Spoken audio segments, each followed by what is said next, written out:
नमस्ते दोस्तों, मुंशी प्रेमचंद की कहानी विजय। आइए सुनते हैं।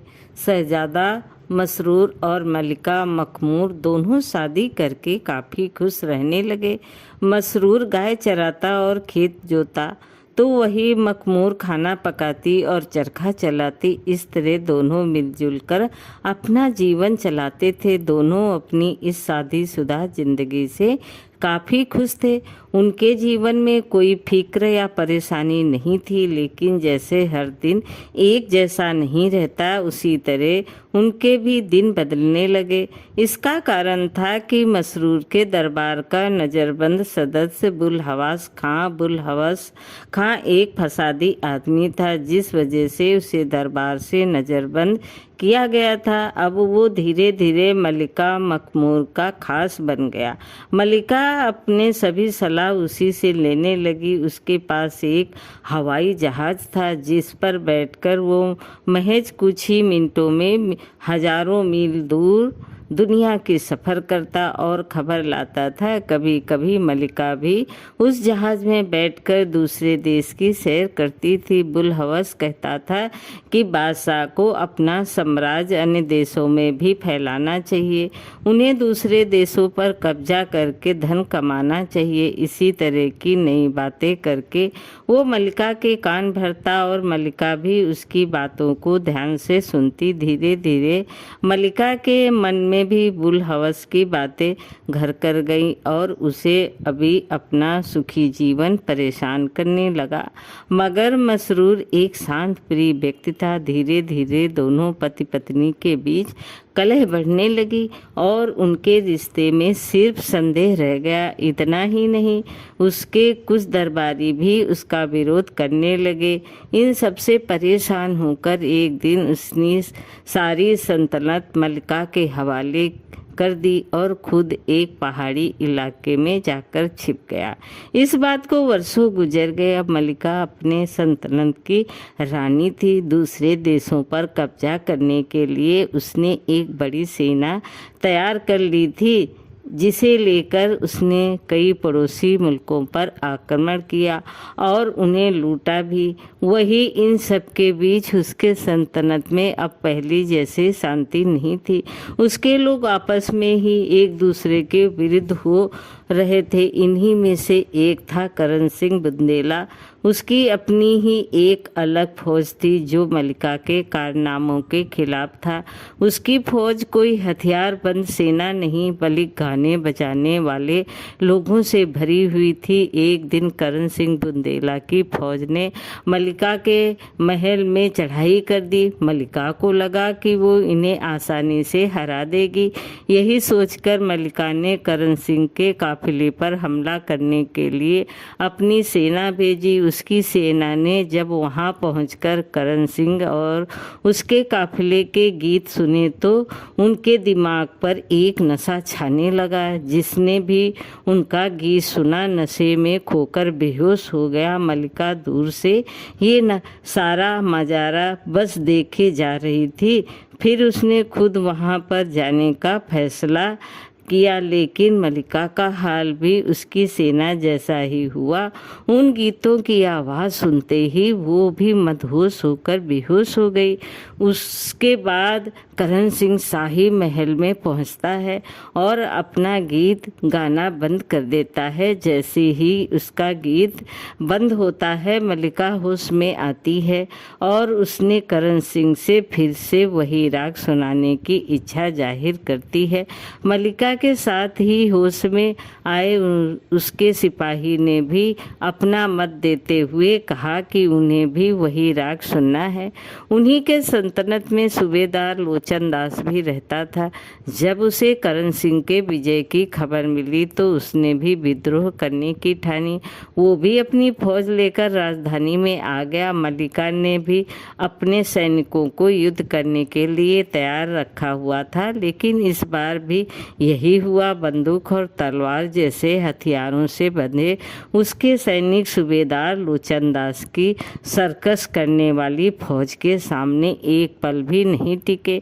जैसे ही उनके सैनिक युद्ध मैदान में आए, वहाँ पर सुंदर नर्तकियों, एक्टर, सर्कस, बाइस्कोप दिखाकर वो सभी अपना होश खो बैठे। सूबेदार लोचनदास की सर्कस फौज बर्फीलिस्तान, चोटियाँ और बर्फ के पहाड़ों से लेकर पेरिस का बाजार, लंदन का एक्सचेंज, अफ्रीका के जंगल, सहारा के रेगिस्तान और जापान की गुलकारियाँ जैसे सैकड़ों विचित्र आकर्षक दृश्य सर्कस में दिखा रहे थे। मल्लिका की पूरी फौज युद्ध भूलकर बेतहाशा होकर इन दृश्यों को देखते हुए बेहोश हो गए।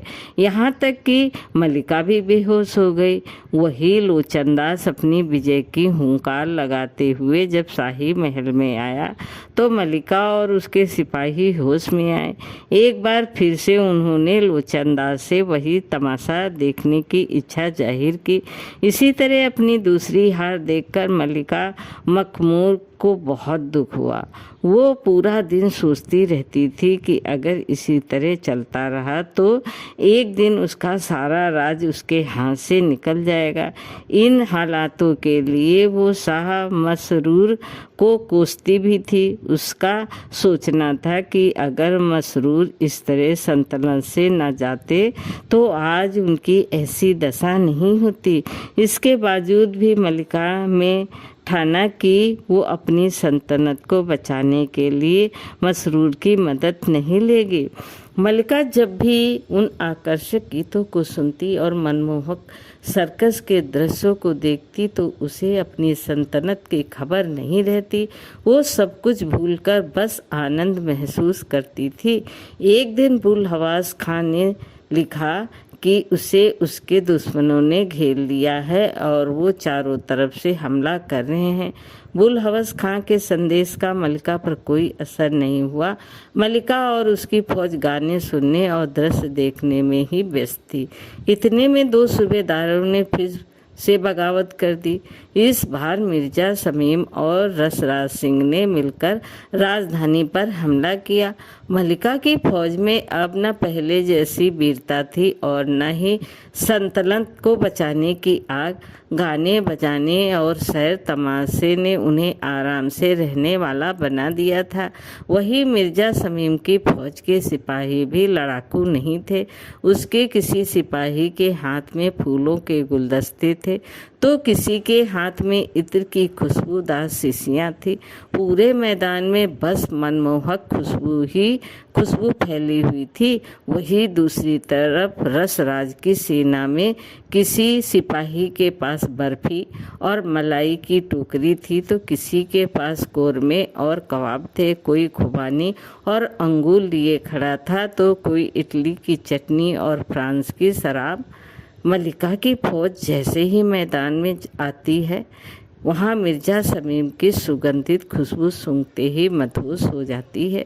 उसकी सेना ने अपने तलवार फेंक दिए और रसराज के स्वादिष्ट पकवानों का लुत्फ लेने लगे।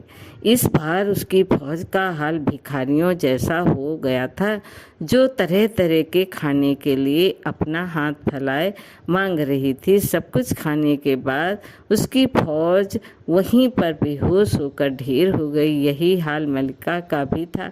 वो भी जी भरकर खा पी लेने के बाद बेहोश हो गई। अब मल्लिका अपनी पूरी सल्तनत हार चुकी थी। वो अब इन लोगों की गुलामी करने लगी।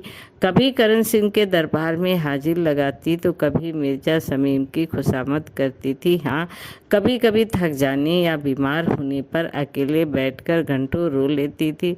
वो मन ही मन चाहती थी कि मसरूर को मनाकर वापस ले आएं, लेकिन अगले ही पल उसका मन बदल भी जाता था। बुलहवास खान ने जब सल्तनत की ये कमजोरी देखी तो उसने भी मल्लिका से बगावत करने की ठानी।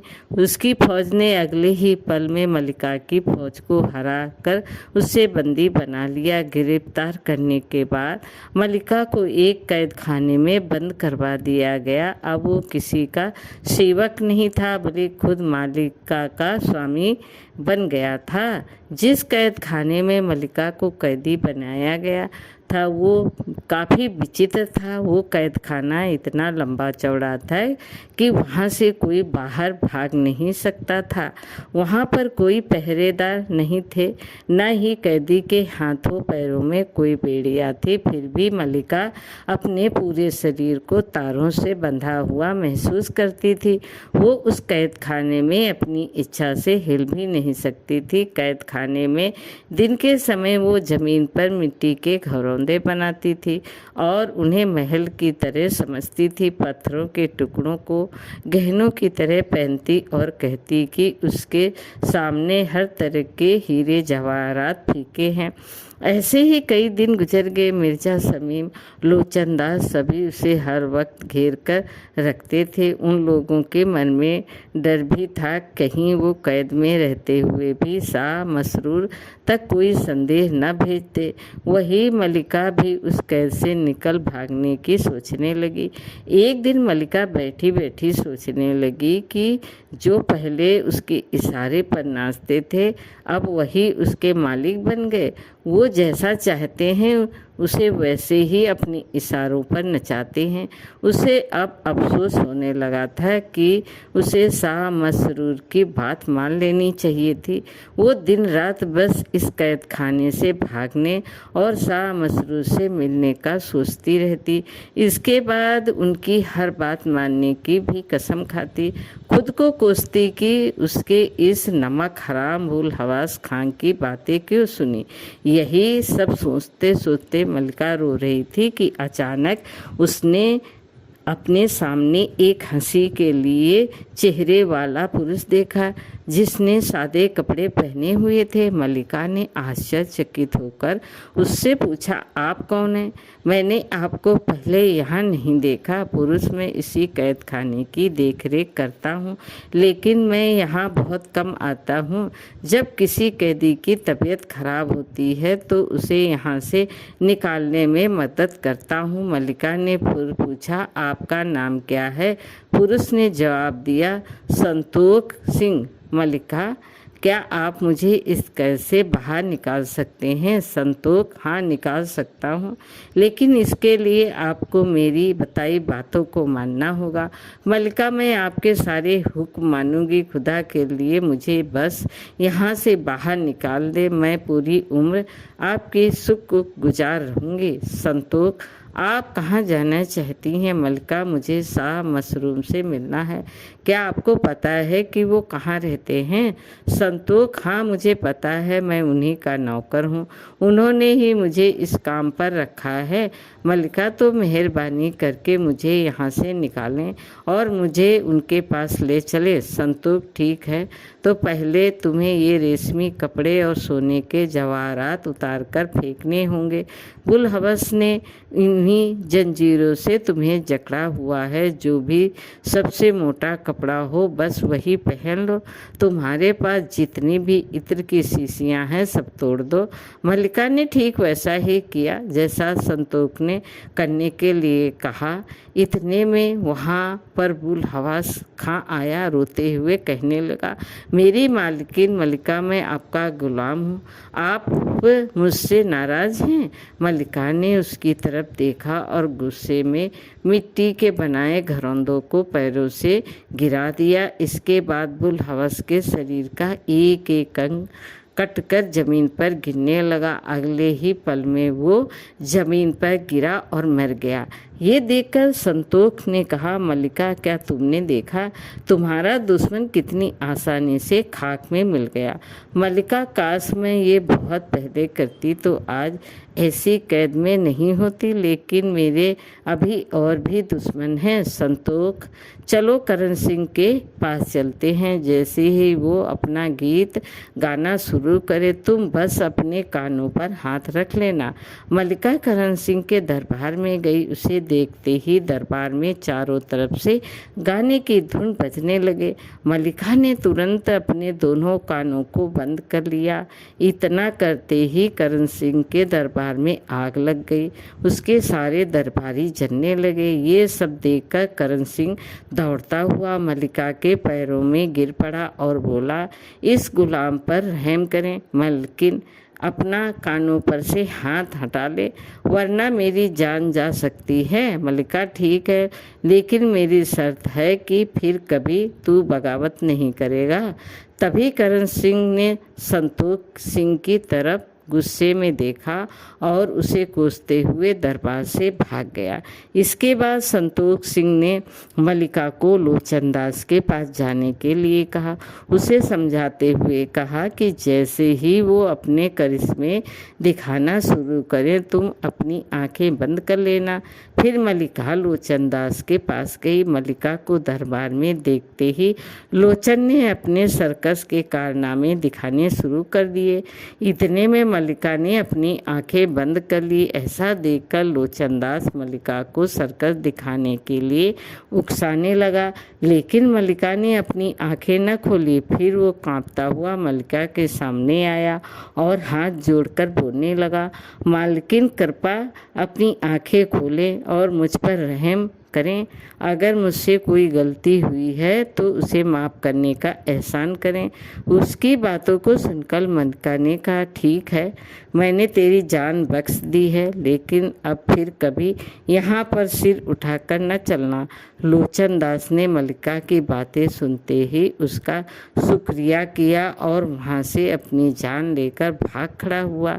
संतोष सिंह फिर दरबार में आता है और मल्लिका से मिर्जा शमीम और रसराज के पास जाने के लिए कहता है। मल्लिका को समझते हुए कहता है कि उसके पास जाते ही अपने एक हाथ से नाक बंद कर लेना और दूसरे हाथ से पकवानों को नीचे ज़मीन पर गिरा देना। इसके बाद मल्लिका रसराज और शमीम के दरबार में आती है और ठीक वैसा ही करती है जैसा संतोष ने बताया था। अगले ही पल मिर्जा शमीम और रसराज दोनों के सिर से खून गिरने लगा। उसके शरीर का अंग टूट कर गिरने लगा। इसी हालात में वे मल्लिका के पास आते हैं और गिड़गिड़ाते हुए कहते हैं, हुजूर, हम गुलामों पर रहम करें। अगर हमसे कोई गुस्ताखी हुई है तो उसे माफ़ करें, दोबारा से ऐसी गलती नहीं होगी। मल्लिका ने उनकी बातें सुनकर कहा, रसराज को मैं जान से मारना चाहती हूँ क्योंकि उसके कारण ही मुझे जलील होना पड़ा। तभी संतोष सिंह ने वहाँ आकर मल्लिका को ऐसा करने से रोक दिया। उसने मल्लिका से कहा, इसे जान से मारना समझदारी नहीं है। इस तरह के सेवक का मिलना कठिन होता है। ये सभी सूबेदारों में अपना काम करने में सबसे बेहतर है, इसलिए इसे जान से मत मारिए, बस अपने काबू में रखिए। मल्लिका ने ठीक वैसा ही किया। उसने दोनों की जान बख्श दी और उन्हें चेतावनी देते हुए रिहा कर दिया। वे दोनों अपनी अपनी जान लिए वहाँ से भाग गए। मल्लिका की जीत और आज़ादी की खुशी की खबर सल्तनत में फैल गई। फौज और उसके लोगों ने उसका खुले दिल से स्वागत किया। वहीं दूसरी तरफ चारों बागी सूबेदार शहर में घात लगाकर छुप गए। फिर संतोष सिंह ने जब वहाँ के लोगों और फौज को मस्जिद में शुक्रिया की नमाज अदा करने के लिए ले गए तो बागियों को वहाँ पर भी हार मिली। उनका एक भी इरादा सफल नहीं हुआ और वे वहाँ से चलते बने। मल्लिका ने संतोष सिंह का शुक्रिया करते हुए कहा, मेरे पास इतनी ताकत या कोई शब्द नहीं है जिससे मैं आपके एहसानों का शुक्रिया अदा कर सकूं। आप मुझे शाह मसरूर के पास ले चलें। चलिए, मैं उनकी सेवा करूंगी और उन्हीं के साथ अपनी पूरी ज़िंदगी गुजारूंगी। संतोष सिंह, ठीक है, लेकिन वहाँ तक पहुँचने का रास्ता बहुत कठिन है, तुम घबराना मत। वहाँ चलने के लिए मल्लिका ने बुलहवास का दिया हुआ हवाई जहाज़ मंगाया, लेकिन संतोष सिंह ने उससे जाने के लिए मना कर दिया। उसने कहा कि उसे पैदल ही अपना ये सफ़र तय करना है। मल्लिका ने इस बार भी ऐसा ही किया। वो दिन भर बिना कुछ खाए पिए चलती रही। थकान के कारण उसकी आंखों के सामने अंधेरा छाने लगा, उसके पैरों में छाले पड़ गए। उसने संतोष से पूछा, अभी और कितनी दूर है संतोष? अभी बहुत दूर है, तुम्हें पूरे रास्ते चुप रहना होगा, क्योंकि बातें करने से मंजिल और भी मुश्किल हो जाती है। रात होते होते वे एक नदी के किनारे पहुँचे। वहाँ कोई नाव नहीं थी। मल्लिका ने संतोष से पूछा कि नाव कहाँ है। संतोष ने उसे बताया कि उसे नदी भी चलकर पार करनी होगी। मल्लिका को नदी में जाने से डर लग रहा था, लेकिन फिर भी उसने हिम्मत जुटाई और नदी पार करने के लिए उसमें उतर पड़ी। अगले ही पल उसे मालूम हुआ कि वो नदी सिर्फ उसकी आंखों का धोखा थी। असलियत में वो बस एक रेतीली जमीन थी। जैसे जैसे रात बीत रही थी, मल्लिका को लग रहा था कि ये सफ़र तय करते करते वो मर ही जाएगी, फिर वो इसे पूरा जरूर करेगी। सुबह तक वो एक पहाड़ी के सामने पहुंच चुके थे। उस पहाड़ की चोटी आसमान से भी ऊंची थी।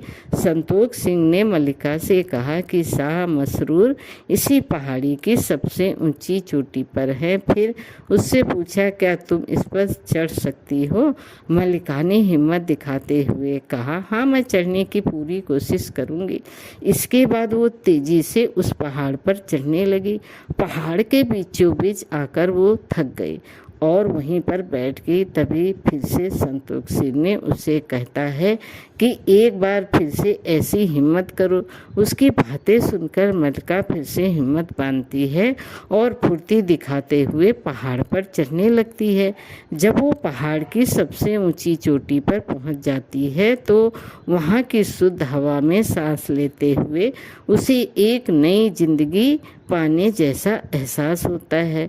जब उसने संतोष सिंह की तरफ देखा तो वो आश्चर्य में डूब गई। उसके सामने खड़ा संतोष सिंह का चेहरा शाह मसरूर का सा बन गया। उसे देखते ही मल्लिका शाह के पैरों पर गिर पड़ गई और रोने लगी। फिर शाह मसरूर ने उसे उठाकर गले लगा लिया। कहानी से शिक्षा, किसी चीज़ के मुंह में पड़ना या लालच करना खुशहाल जीवन को कैद कर सकता है। वही अगर मजबूत इरादों से इसका सामना किया जाए तो इनसे छुटकारा पाया जा सकता है। दोस्तों, कहानी कैसी लगी? लाइक करें, सब्सक्राइब करें। धन्यवाद।